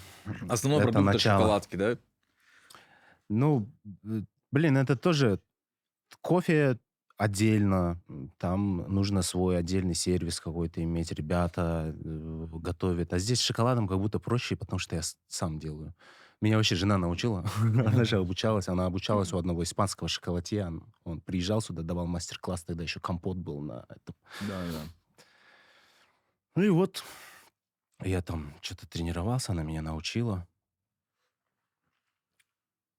Где-то вот в 20-м я что-то начал снимать ролики, тиктоки, что-то там начало набирать просмотры. И вот, Клара шукр, вот уже 3 кофейни. Это основной свой заработок. Это да, это... На самое музыке есть перспектива зарабатывать? Хотелось бы. Да, хотелось бы. Как вы видите коммерческую сторону вашего бенда? Ну, я думаю, очень многое от нас зависит. В целом-то какая-никакая индустрия есть в стране. И, честно, вот лично я не в курсе, допустим, насколько хорошо пожинают топовые казахстанские рэп-артисты. Вот. Ну, по ощущениям, не знаю, кажется, что это может себя окупать, плюс приносить доход для того, чтобы можно было свободно выражаться творчески, то есть снимать те же клипы и так далее. Вот. А в плане все-таки стабильного заработка, ну, у меня тоже есть там свои там отдельные бизнес-цели, помимо вот Чем ты занимаешься именно... помимо музыки? Ну, в прошлом году вот мы стартовали. Вообще и сейчас, на данный момент тоже, это все еще старт. То есть мы долго запрягаем. А это изготовление и производство изделий для интерьера. Вот. По сути, мы хотим вырасти в Эшли в будущем. Да. Мы ездили к ним, тоже договаривались с Эшли. ними продавать у них в магазине свои изделия. Ну, тоже вполне такое вероятное. Там нужно сертификаты подготовить. Есть, то есть вещи, которые... Хочешь заниматься производством, дизайном мебели, да? Да, да. Это предметы освещения, это просто декор. Вот, это могут быть и панно, и так далее. Там, по Мне сути, да, кажется, ограничений тебе нету. нужно именно обозначить, что он скульптор. Крутейший скульптор. Да, по образованию он Чуть-чуть, ну, скульптор. Нет. Кстати, по образованию как раз-таки Дизайн. Эшли, да, Понятно. такое декоративно-прикладное искусство, да, диплом. А, Потом, да, работал скульптором, потом У художником-постановщиком. нас, и получается, у нас щас так. второй скульптор на Замандасе, первый Орнхан. скульптор и музыкант, да, у нас первый был это наш друг Орнхан, он также, вот, кстати, тоже интересный кейс, что он больше зарабатывает на своем ремесле, Ну, да, конечно. нежели на музыке. Мгм. Да. Да, и у нас в Казахстане есть такое, да, что музыканты в любом случае, многие, у них есть основная какая-то деятельность. И Мне кажется, в этом музыка. вообще уникальность наших артистов, что они вот хаслят. И не то, что хаслят, знаешь, они еще хороши и в этом, и в том. Да. Тот же Жильтосан, он вообще архитектор. Да, строитель. Понимаешь? Да. Он ночью там, он ночью Да, просто да. там на студии пишет обалденный трек, а утром в костюмчик одевает, идет и еще как бы На автокаде пишет, работает. да, пишет офигенные проекты. А Вау, вот если есть выбор, что бы ты выбрал бы? Ладно, у нас выбрал Адельжан, да, все-таки, что он Ну, вообще, занимается честно, музыкой. Что, нет, Айдар, ты выбрал бы? я бы не выбирал. Вообще изначально у меня было как бы 3 хобби. Это работа в кино, это вот скульптура и музыка. Вот.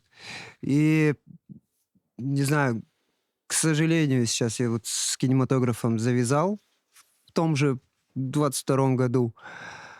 А на самом деле, если б хватало времени и энергии, то я бы хотел даже и в кино продолжать работать. А что-то типа выбрасывать из этих 3 вещей, ну, не очень хочется. Ну, кинематограф хотя бы есть, как, не знаю, я на съемках клипа, можно сказать, был ассистентом у нашего там художника-постановщика. А в кино ты кем работал? Поэтому, Тоже художником? да.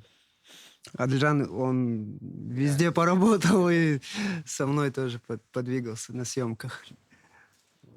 Можно, да, по поводу заработка на музыке. Я думаю, чтобы зарабатывать на музыке, нужно, ну, и отдаться полностью. Тут еще проблема, да, в том, что не только, ну, это не то, что проблема, но оно есть. У ребят еще есть Ситуация. параллельно, да, какие-то другие занятости, из-за которых они меньше времени проводят на студии, меньше времени уделяют музыке. А Тоже, чтобы да. получать фидбэк именно в плане каких-то денег, надо как бы стабильно, больше да. времени. Вот, когда они придут, вот Адик постоянно на студии, этих ребят там хрен застанешь. У него какие-то проекты, у него шоколадки и так далее. В общем, самый токсичный и самый, который назойчивый, всем мозги парит. Это я вот в группе всем пишу и Заставляешь их такой, да, быть с самый плохой, блядь, Адик, ты задолбал, типа, блядь, иди нафиг.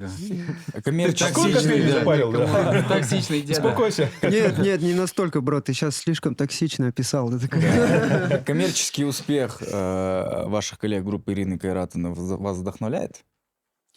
Ну это, блин, с этой точки зрения, это да, это же нереально круто. Конечно, это же и за пределы Казахстана выходит. Это очень круто. Вы бы хотели бы повторить такую, ну, что-то сделать, Я такой бы бенгер очень- какой-либо наподобие Чины, Айдахар, Чина Айдахар? что-то в этом роде, уйти, да, от своих политических А. каких-то и сделать что-то такое прям коммерческое, которое бы шло бы из всех Да у утюгов, нас- чтобы маленькие дети вас узнавали. Ну, ну, это не для маленьких детей, но у нас есть такой вот трек Кинг-Конг, который, я не знаю, он не имеет никакого в себе, не знаю, допустим, трек Dying Ball, он же не политический, но он такой о жизни, типа, будь готов, есіңді жи, мақсатқа жет. А вот в Кинг-Конге нет в целом-то посыла никакого. Там просто, можно сказать, да, кек, Вайб. флекс, Про вайб. брачо, да. Да. Такое. Такие штуки мы тоже, да, я думаю, хотим делать. В целом... Мы не заточены были, по идее, на политическую тему. Ну, на какую-то определенную... Был один из аспектов жизни. Если послушать наши треки, Помнишь, тоже Ну, вот мы это обсуждали, что насчет того, что тоже было, помимо такого, не переживания, я не знаю, как это сформулировать. Ну, окей, опасения. помимо переживания и опасения, что люди могут подумать, что мы хотим хайповать на такой очень тяжелой, больной теме, было и переживание в обратную сторону, что люди могут возложить на нас слишком много каких-то своих чаяний, надежд, хотя мы на самом деле не являемся какими-то мощными, не знаю, там, лидерами общественного мнения, еще что-то. Мы просто выразили свою скорбь и боль. А помимо таких тем у нас есть и темы ни о чем, и, я не знаю, о любви. Все зависит тоже от лайфстайла, как бы от образа, от этапа в жизни. Вот Голосом как-то народа так. вы бы не хотели быть, да? Я думаю, хочется, лично мне, просто хочется быть честным с собой. А тут уже просто как ты попадаешь. Потому что я иногда вижу себя, да даже не иногда, наверное, и не часто, но и вижу себя в диссонансе вообще с обществом. Поэтому могу, не знаю, наверное, написать даже что-то, что не примется и что не поймут. То есть это такое уже... Нацелиться на такое, наверное, можно, да, прокачаться и писать именно такие песни, которые точно затронут. Но хочется быть честным, прежде всего, с самим собой. Как-то так. А выпуская вот этот трек «Казах Еліне плюс Бір», вы не думали, что этим треком вы, возможно, оттолкнете от себя, возможно, музыкальные фестивали, возможно, появление где-то на Да. телевидении, возможно, появление с рекламными контрактами? Да, да. Было ли такое опасение? И были ли физические сложности такие, что вас не приглашали куда-то, просто потому что боялись повестки? Мне кажется, сейчас тоже много мест, где мы неуместны. Да. До сих пор. Но меня очень удивило, не то, что... в общем, было очень приятно, и, да, все-таки удивительно, что на ОЮ пригласили, потому что параллельная мысль, типа, они что, не боятся? Или имеется в виду, это большой, огромный проект, и... На УЮ фестивале или? Нет, на Нет, на УЮ, да, вы лайв были записать. там? А вы же были? Да вы были там, да? Да, с треком «Ойлан». Окей, там. окей, да. Вот. Да вообще каждый раз там топ-спот тоже, там подобный такой же формат, как на OU Live. Мгм. Вот именно когда звали, наоборот, я даже удивлялся, что тянут, зовут, хотя, не знаю, это очень странно было. Окей. Не, а почему нет? Потому что мы недавно вот ходили все вместе на ваш концерт в Да. декабре. Джаз. И это было браво, это было шикарно. Расскажите про этот эксперимент, да, вот, хип-хоп-музыка в джазовом исполнении. Это что было? Это, я так понимаю, это вот... все срослось. Просто все как в один момент сошлись так звезды, что Саят, он работает в концертной индустрии, в организации концертов. и очень близко с нами знаком, и как раз нашим менеджером стал. А он знаком, в свою очередь, с другим человеком, у кого есть площадка с Даниаром Ибрагимовым. Даниар, Тот, в свою Дани очередь, Кинобар. да, тот, в свою Much очередь, love, brother. знаком с барабанщиком С Даниаром Даниаром, да. Ахмеджановым, да. И вот так все и сошлось, что как бы Мне и рассказывал... мы хотели бы выступить, у нас желание что-то сделать. Вот. Именно у нас на тот момент вообще было желание записать лайв на Тингелер. Ага. Вот. Мы хотели записать со Степати, с диджеем Степати. И мы вот... ну, не получалось, в общем. Но в итоге все так сошлось, что и Степати с нами на этом концерте выступил. То есть этот движ, он перерос вот именно в концерт. Не, ну Вот. концерт Еще итоге очень мы неожиданно, за 2 детский, недели. да. Мы за 2 недели встретились, мы и через 2 недели мы уже спонтанно. на сцене были. По-другому, да, звучит совсем, когда с Это инструменталом, с Абсолютно, саксофонами, да. Это другая джазом. песня. Конечно. Даже на сцене, когда мы вышли, некоторые песни мы не узнавали. Типа, это что за Да. трек? Там полная импровизация была. И это прям А, от этого мурашки. Да, барабанщик Даниара мне рассказывал, что это он, то есть он очень большой фанат джаза, и он хочет делать джазовые такие, потому что он говорит, что Да. в Алматы джаз есть, но мало кто знает, что он есть здесь. И он, как фанат, говорит, и это вот один из моих направлений, где бы я хотел бы делать джазовые аранжировки для молодых групп. И он говорит, и вот тогда сошлось, что мы готовы бы с Dying Ball сделать этот Да. концерт. Мы вообще, ну, для нас это было удивительно, что такие профессиональные музыканты, они как бы тоже, у них тоже есть интерес такую коллабу сделать. И это было очень так Да, тоже респект удивительно. Ну, ребятам, концерт вообще, весь вывезли вот музыканты. Да. Мы просто там факту. почитали и так. Ну, как сказать. Покайфовали. Вы тоже Да. там. Мне кажется, это джем был там. Да, Джем был. джем, Чем джазовый концерт, джем. это больше как джем был. Совсем другая энергия. Ну, собираетесь так делать такие же концерты, продолжать? хотелось. Или, Да. или все? Очень хочется и продолжать. И, блин, классно. Да. Нам самим сильно понравилось вот это вот слияние. Очень стильно, очень красиво, блин. Так по-новому. Я так кайфовал, когда я там находился. Я такой, блин, вау. Ты же еще до Талова прям... Да. Я такой, блин, Да. как мне это нравится. Все нравится. Каждый, блин, вообще. Да. Дьюд, Рахмет. Тусан еще там пришли. Это было так все офигенно. Это Расскажите был большой про праздник. создание нового трека, куда вы позвали на коллабу Дюзенс Гитар, Желтухсан, наш друг комик Руслан Тай. Руслан Тай. Как это еще все сложилось? Как этот трек? Потому что этот трек достаточно так хорошо хитанул. Ну тут тут вот, ребята, Дюд лучше расскажи. Я заиграл. уже такой Дюд заиграл, нагадал. Дюд там дал такую Да, энергию. да. Дюд Ну, просто пришел такой, who is the daddy? Вот так просто сделал. Трек записали мы еще летом. Ой, Лара. Как раз Желтохсан в городе был. Мгм. Вот. Дюда затянули, Желтохсана. И вот искали биты, в Ютубе ставили там. Так и, в общем, нашли этот бит. Записались. И на месте же вот Дюд напевал вот этот «Жатарда ойлайм, Туранда ойлайм». И мы сразу, ё-моё, Да. там офигели, на месте это надо быть там, Ага. когда вот это все происходит. И Момент. мы сразу говорили, что это хит, бро, это хит. Ё, вообще четко он залетел так. Расскажите, что делает из песни хит, когда вы четко поняли? Когда вы услышали Дюда куплет? Вот Или вайб, что? вот этот, как мотивы вот эти вот. Как он поймал бит, вайб бита, Можете да? нам... Даже название «Убалу и Лара» и Можете так нам далее. раскрыть каждого вот артиста, который сделал в этой песне? В чем уникальность самого же Нурбека Дюда? Как он увидел этот трек? Как это все произошло?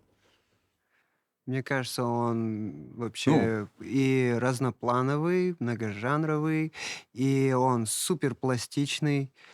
Он вообще он абсолютно целиком и полностью собранный. Он собран с точки зрения лирики. Ну, если так обобщенно сказать, это такой максимально гармоничный артист, который... У нас с ним есть и другая демка, где он также... Вообще на каждой...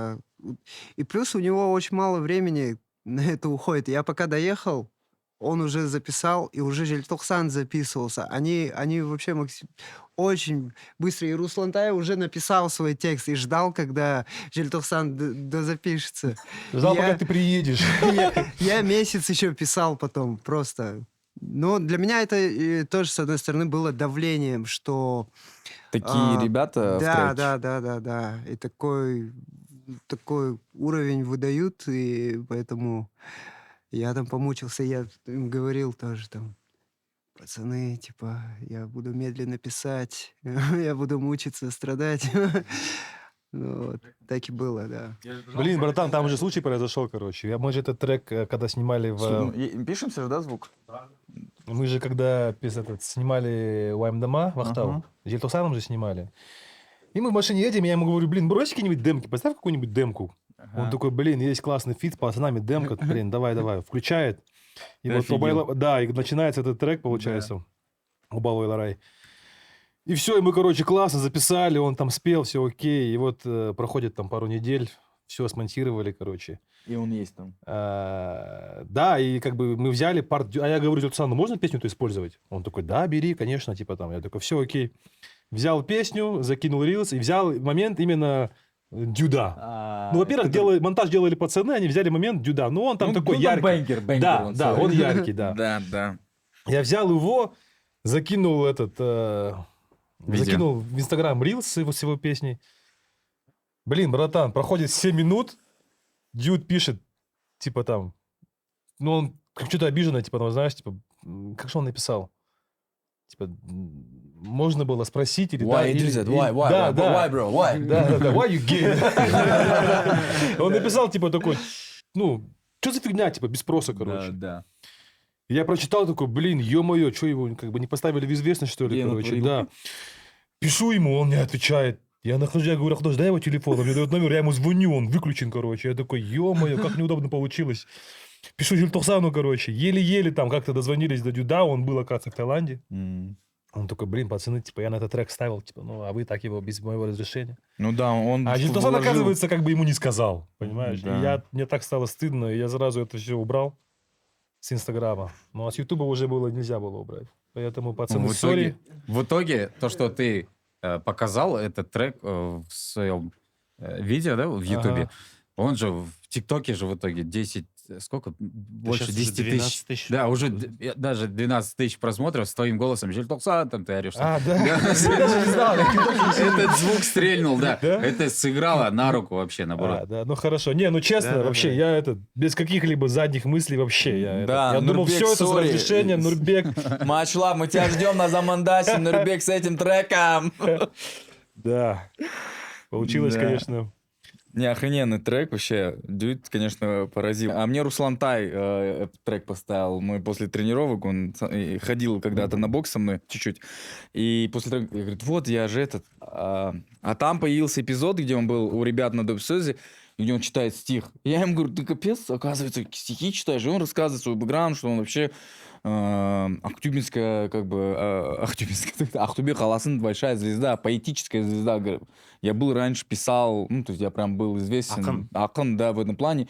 И что-то мне показывал пару треков, и он говорит, вот, я же с пацанами записал, жду, когда этот будет трек, и поставил мне вот эти два трека. Руслан Тай — это негласный участник Даймбол. Да, и негласно. Да, уже, да. У нас, блин, дофига демок с ним вообще. Я такой, вау, вот это, да. Ну, это трек ваш, да? Как бы изначально. Ну, Общий. У нас на Дюда студии трек. писали. Есть просто такая тенденция очень большая, да, что, например, вот мы когда брались за клип, тоже там знакомые ребята говорили, что зря вы это делаете, зачем вы в это вкладываетесь? Сейчас просто взял телефон, снял ТикТок, даже не надо трек записывать. Если эти 15 секунд залетели, то только тогда поднимаешь свою жопу и записываешь трек. А клип зачем снимать? Кто его будет смотреть? Зачем эти... И как будто появилась, может быть, такая скупость, что достаточно там, я не знаю, снять там 4-5 сниппетов, выкладывать их, и все, типа, а большой там клип делать. Хотя, с другой стороны... с этим треком вот с залетело. другой что- стороны, вот у Делекура клип какой обалденный. Все-таки, не знаю, мне сложно сказать, что стагнирует или не знаю, или наоборот развивается. Но единственное, что хотелось бы больше клипов, больше такой фиксации, что музыка — это не совсем такое повседневное, где нужно, как на спорте, каждую неделю ты должен бенгер вытаскивать, а все-таки что-то такое более, ну, если, ладно, не вечное, но на подольше, то, что... Осознанное. Да, и то, что зафиксирует. Вот. Ну, как-то так. Может быть, в этом дело. Может, есть такой Да, потому что в момент. какой-то момент артисты погони за своим слушателем начали как будто бы предавать самих себя, поддаваться под индустрию, поддаваться под течение времени. И это иногда кажется неуместно. Ты такой видишь, ну ты, блин, ты же вообще о другом, ты же другой.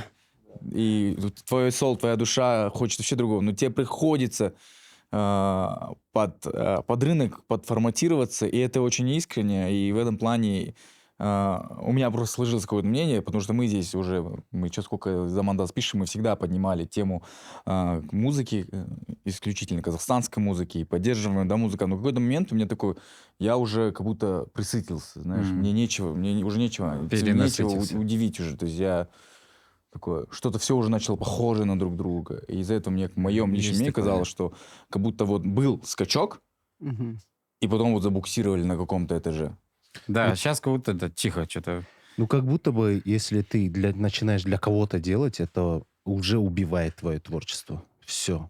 Если Либо ты просто пытаешься кому-то нет артистов понравиться. эпатажных, как раньше было. Вот эти, да? Или еще, с Или другой ну, стороны, таких вот. есть и такое, что, блин, есть обалденные крутые артисты и артистки, но почему-то нет, я не знаю, может, типа, дело в аудитории. Почему, черт возьми, Доусон, да Да, хороший. дофига, не Дильбара, Быргыз, Интровера, я могу столько назвать Ага. тоже. Давай. Продолжай, Блин, да. Интровера я послушал. Интровера. Я послушал, Караганда. альбом переслушал. Да, она крутая. Офигенный. И вот трек, который вышел, «Имя», под названием «Имя», это тоже классный трек. Не каждый трек обязан быть там каким-нибудь бенгером, который будет классно звучать в тачке или еще что-то. Я, наоборот, мне такое надоело. Мне из И- последних, что понравилось, это вот если из девушек, это последний альбом Оси. Мне Ага. Вот нравится. песни Илон Маск, там, вот это, ну, это у нее очень крутые были композиции. И тоже, я так смотрю, мало прослушиваний, Мгм. мало выхлопа. Ну вот Аяу, например, это же тоже все-таки, я считаю, это такое огромное явление в нашей музыке. Да. Вот. Хорошая Шию- продюсерская Продюсирование, да. работа, хорошая работа командная MD, Да. ну, и со самой Аял. Попадание, хорошая подметка, куда стрелять, какую аудиторию. Ну да, Да. мало одного таланта. Ну и, конечно же, поражает работоспособность тоже той же Данели, The Queen, которая Да, просто- Ярость и да, дисциплина. да. По идее, Да. это очень важно. Мы к кому не идем на студию, там у всех по 500, по 200 демок есть. Они каждый Это день да. сутками работают в студии, они полностью время уделяют. И как будто бы вот этот вот критическую массу материала они как будто набирают. Из этого можно выжать Да. какой-то самый сок, самое мясо. Поэтому... Берхас крутая, да, тоже? Бергас, да. Берхас мощно, очень круто. Респект. И тоже в плане и продуктивности, и подхода к творчеству. То есть она старается как-то тоже всесторонне и в плане там визуала, образа своего, и концептуально старается делать тоже. Это очень круто, да. Классно. Вы еще в начале разговора вы подметили, что вы начали писать треки на казахском языке, да? Это тяжелее вам дается писать? Мне, да, гораздо тяжелее, потому что я Ну, в потому что, большей... когда слушаешь, не звучит так, как будто вам тяжело. Как будто мне казалось, Да, что вы, мне кажется, наоборот, я- казахоязычный, и ваш родной язык... Ну, не то, что он есть ваш родной, но основной язык тоже на казахском. Вообще был момент, что я предлагал убрать мой куплет с трека, где «Дюд», «Желтоқсан», потому что я думаю, блин, вот такой уровень, и тут я прикатил вот такую свою тележку с акцентом, с квадратным куплетом. Ну, пацаны переубедили. Не знаю, я вижу какие-то моменты и в произношении, И,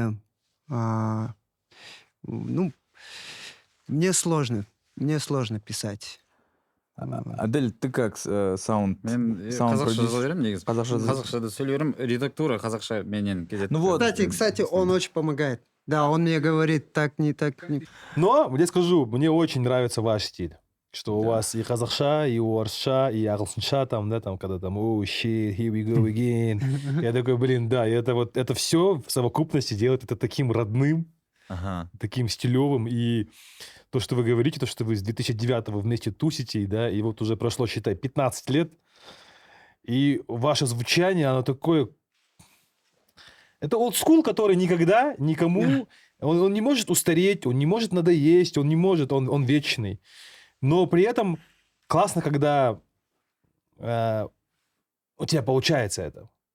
И когда вас слушаешь, у вас это получается. И когда я пришел послушать вас вживую, в первый раз в жизни, на концерте джазовом, я такой просто вау, все. Просто, пожалуйста, вот вы должны быть у нас, мы должны обязательно поговорить, раскрыть вас, послушать вас, потому что... Это супер. Ну, блин, я как будто бы собой лично не остался недоволен тогда. По исполнению, ты по всей про вот этой концерт? теме. Там было много всяких Ага. косяков. Да, скорее всего, там многие не заметили, но мы это все ощущали прям. Ну, хотя, с другой стороны, в этом и прелесть лайва вообще. Да, Да, как будто это- были Это момент все. и драйв передать вот этот Да, на да. сцене, главное, все. Окей. Ну все же, давай с моментами насчет трека написания на казахском языке. Вы будете продолжать или смешивать все-таки? В чем именно, вот как, что ты чувствуешь, когда Вообще- ты понимаешь, что вот здесь, скорее всего, должно быть куплет на казахском языке, или вот здесь... Я просто хочу... просто классную мысль вы тогда сказали, что начались перемены, и все само по себе началось, и тут у вас тоже начало выходить.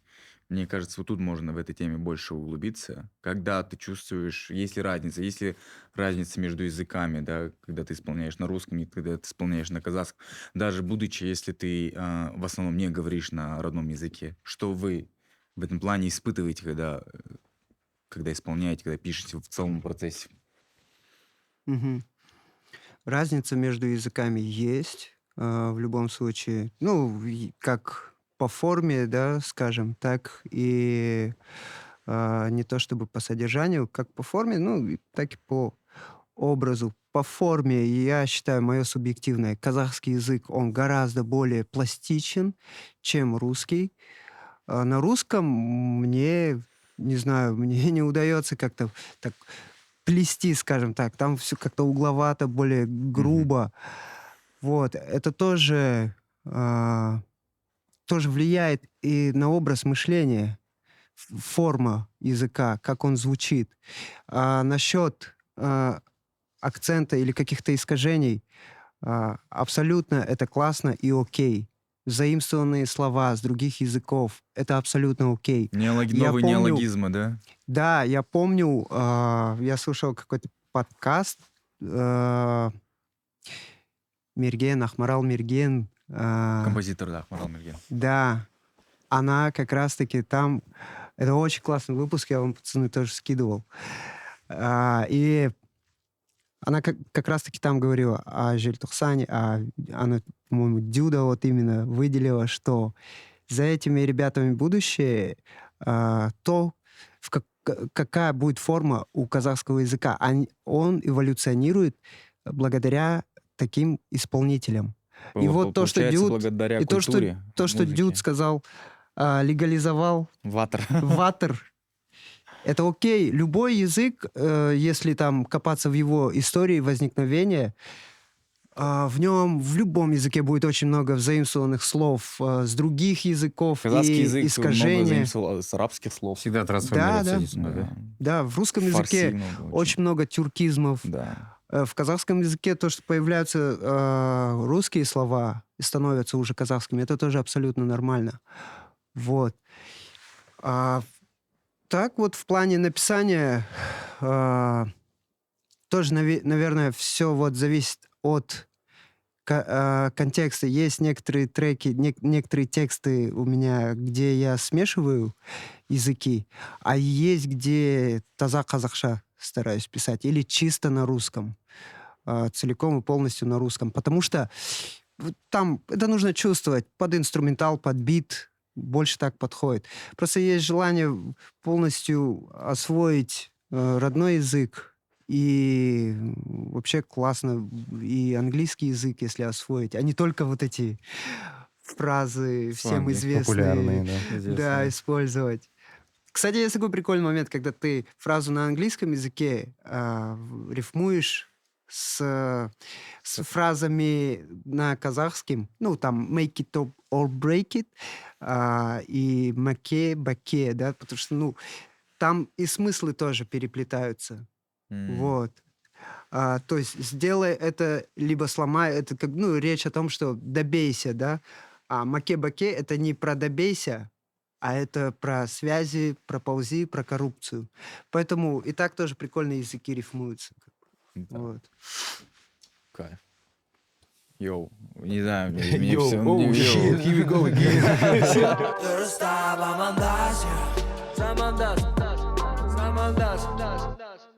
И последний, наверное, все-таки вопрос. Что вас оставляет, что вас побуждает жить в Казахстане? Что вас побуждает оставаться здесь?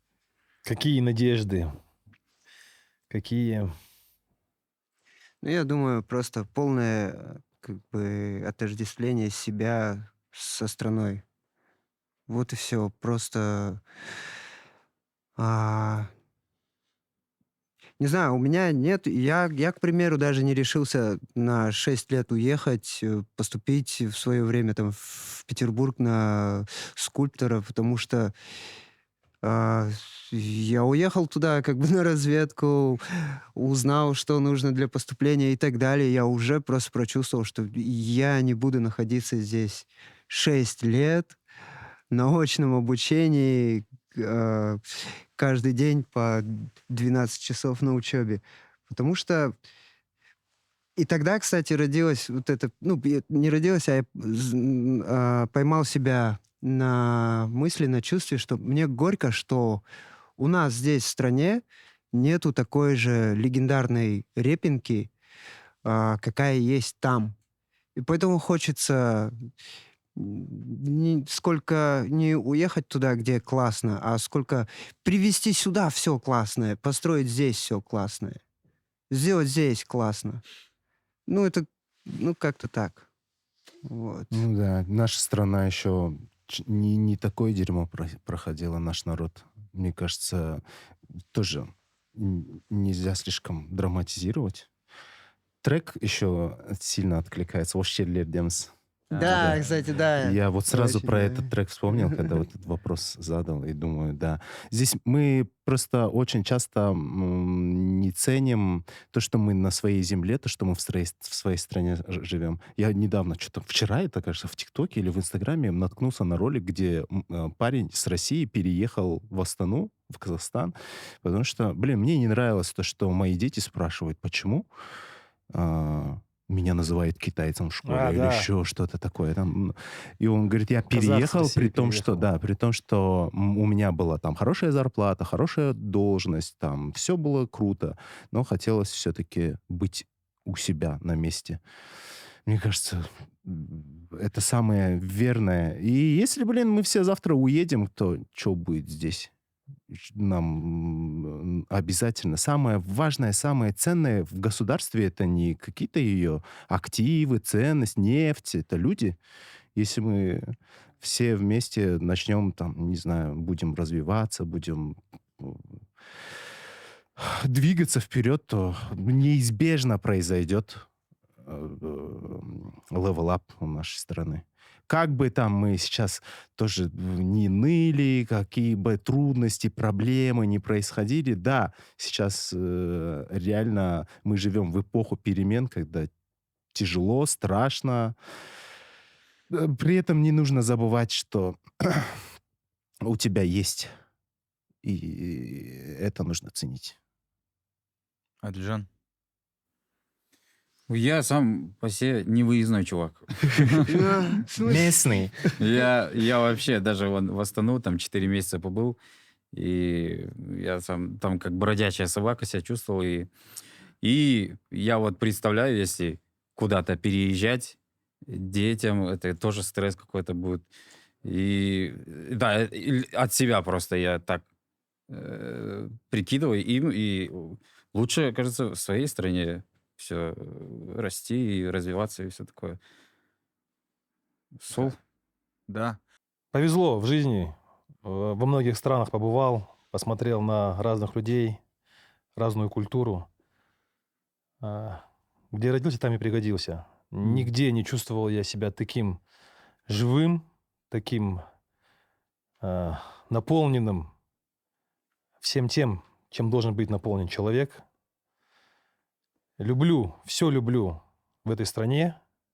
Почему я вот так всегда резко реагирую? Потому что я переживаю. Откликается. Я переживаю за будущее. Вот если мы говорим, что да, самое ценное, что есть в стране, это люди. Я с этим абсолютно согласен. Я как раз-таки переживаю за то, чтобы эти люди не уезжали. У нас проблем в стране и так хватает. Я сейчас говорю не про какую-нибудь там политическую там сторону, а про тот же «Смог». Да? Вот этот документальный фильм, который снял Хан Абисикеев с командой. Да, много, даже вот, уезжают наших ребят, очень много. Уезжают те, кто могут уехать. У кого есть возможности, у кого есть образование, да. И я бы не хотел, чтобы они уезжали, я бы хотел, чтобы они развивали страну, да, вот здесь. Поэтому я очень переживаю за Казахстан, поэтому я порой вот так излишне эмоционален. Да. Возвращайтесь все, пожалуйста. Да. Был Замандас. Сіздермен Замандас болған қуаныштымыз. Спасибо, что пришли. С вами была группа Даймбол. Вот. Спасибо, реально что крутые пригласили, ребята. да. Да. Спасибо за разговор. Ну, не знаю, я и Жан, мы точно получили большое удовольствие от разговора. Пантин. Да, слушайте нас везде, где мы есть. Я думаю, что зрители тоже получили удовольствие. Пантин, Парви, пожалуйста, свяжитесь с Айдаром. Свяжитесь. Пантин, свяжитесь. Спасибо, ребята, спасибо, ребята. Это был реально кайфовый разговор. Спасибо. тоже.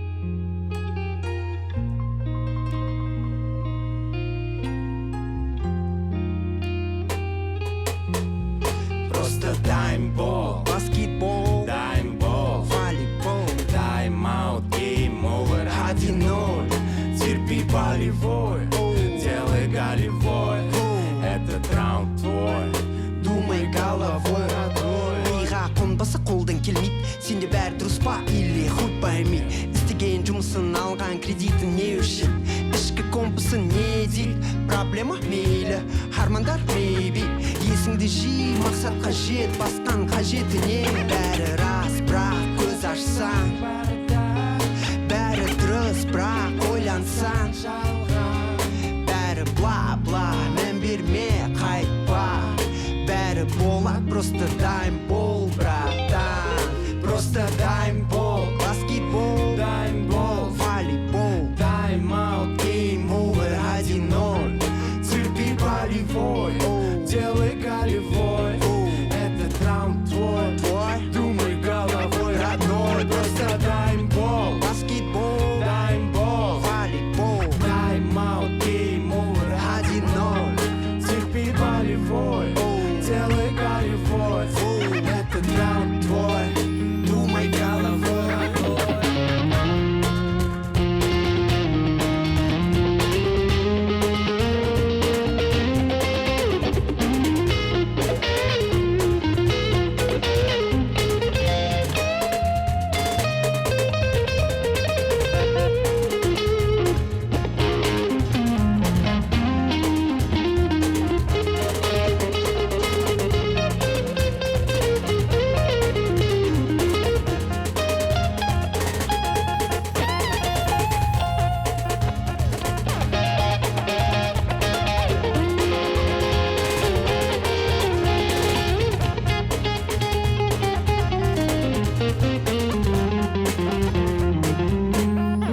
Өмірім будто сериал. Бәрі шүкір тіршілік сол вишняк, вишняк семья. Кейде иньян, кейде сеул мен пинян, иә. Көңіл сыйса мен де сый Ам, бро. Если тебе нечего, мне есть что терять. Твоя голова твоя, так и я. Ты не смотри на меня, сколько еще пиков и я. Честно говоря, мам, бәрібір кімсің, кімдікісің. Если со мной мои, я чувствую себя на миллиард. Басында режим огня, живу свою жизнь, как будто бы смотрю сериал. И я өмірден алынған сериал бірде бар бірде жоқ қиял жақындарыңды сен сыйла жүректің қалауын тыйма әрбір атқан күннің құнды бағала уақыт өтеді уақыт деген зымыран жақсы жаман ақ қарасын ажырат құрметте барда артанаңның бұл өмірде бар қадірін хей дайын болсын ағы мен бұл өмірдің ең ауырына алда әлі қызықтар күтіп тұр бізді бауырым ойма еш бауырым ойма еш просто таймбол Баскетбол, таймбол волейбол, тайм-аут, гейм-овер 1-0 терпи болевой, делай голевой этот раунд твой, думай головой родной просто таймбол, баскетбол, таймбол волейбол, тайм-аут, гейм-овер 1-0 терпи болевой. думай головой. Замандас, замандас, замандас, дұрыстап амандас. Замандас, замандас, замандас.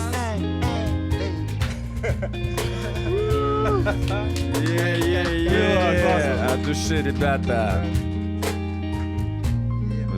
Бұл замандас, дайын бол.